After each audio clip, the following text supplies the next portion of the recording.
Hey folks, this is Jeff with This Week with JTT. I'd like to expand what I said earlier about the situation about Mr. Will Smith being unhappy that Chris Rock made a Netflix special called Selective Outrage, which involves, to a good degree, him and Jada.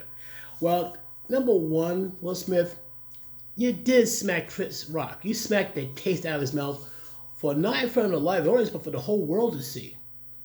So, the funny thing is, like, well, Oscars banned me for 10 years. I quit. I apologize for you. You should move on. So you're telling Chris Rock he should move on? I want you to understand something, Mr. Smith. Like I said, you're the first one to lay hands on him. And because you laid hands on Chris Rock first, now the Cameron's got to make a new precedent to make sure that don't happen again. They're going to put some extra guards, what have you not, in case someone like you or somebody else might feel a little salty because something been said, so they won't have to repeat a history. I hope you do realize, what you did to the prestige of the Oscars, not to the people, but to our people. The same people who moan, cry like, oh, we're never getting nominated. And you're supposed to be this generation's Sidney Poitier, and there's a permanent stain to it. Congratulations. That being said, you got to remember, you lay hands on Chris Rock. That's one. Two, you humiliate Chris Rock in front of his friends, his family. But you also forget something as well. For one, Chris Rock could have had you arrested for assault in front of hundreds of live witnesses and millions of people around the world. He could have you arrested, and he is within his legal right. Two, he could have sued you. Yes, he could. He's within his legal right to sue you because you assaulted him. His face, his voice is his bread and butter when it comes to comedy. But he didn't.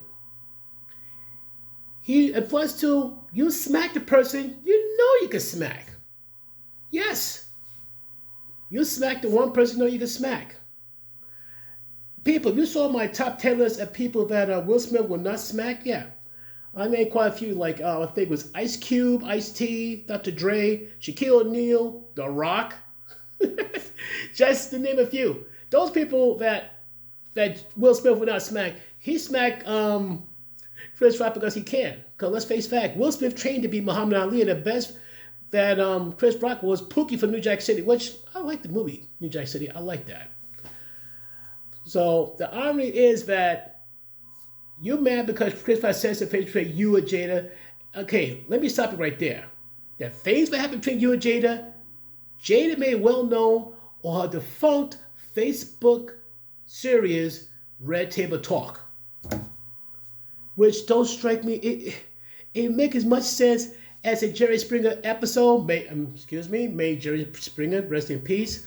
But still, you cannot make me understand why people got this obsession talk about the most intimate problems for the whole world to see. Do you realize how bad you would clown the moment Jada Pinkett may know about her so-called entanglement with August Alsina? And now rumor has it he was to have a tell-all book. Keyword, rumor. But yet, everyone's clowning you, and the first thing you did, you took it out on Chris. The smart thing you should have done is wait to after, got your award. You should pull Chris aside and say, look, I know it's a joke, but you should never said it. It's kind of out of pocket. Could you please apologize to Jada? You didn't. Want to know why? Because you laugh at that joke too, and there's video footage. You laugh until you glance to Jada, and she made that disapproving look, which means one thing. She gave you that look, which means we all know what that look means. That look means you better handle it now. We know what's good for you, and that's what you did. You call yourself trying to be the alpha man, but no. You try to be that one guy who's going to do anything he can to appease his woman. But the problem is he did it in the worst way. So, end result, Chris Rock, to his credit, carried on like a true professional, despite the fact you smacked him and cursed him out in front of live TV. And he carried like a true professional. He didn't go crazy. He didn't get out of pocket. He kept quiet. Netflix presented something he could do something to at least address it. And the moment he addressed it, and let's face fact, he roasted the crap out of you and Jada. Because the moment that Jada put you and her business out for the whole world to see, It's fair game. I'm surprised more comedians haven't came out after you about that. And here's the irony. You're telling Chris Rock, oh, you should have moved on. Guess what? After he did that Netflix special, now he can move on. But for some reason, you can't. Maybe you should take your own advice, Mr. Smith.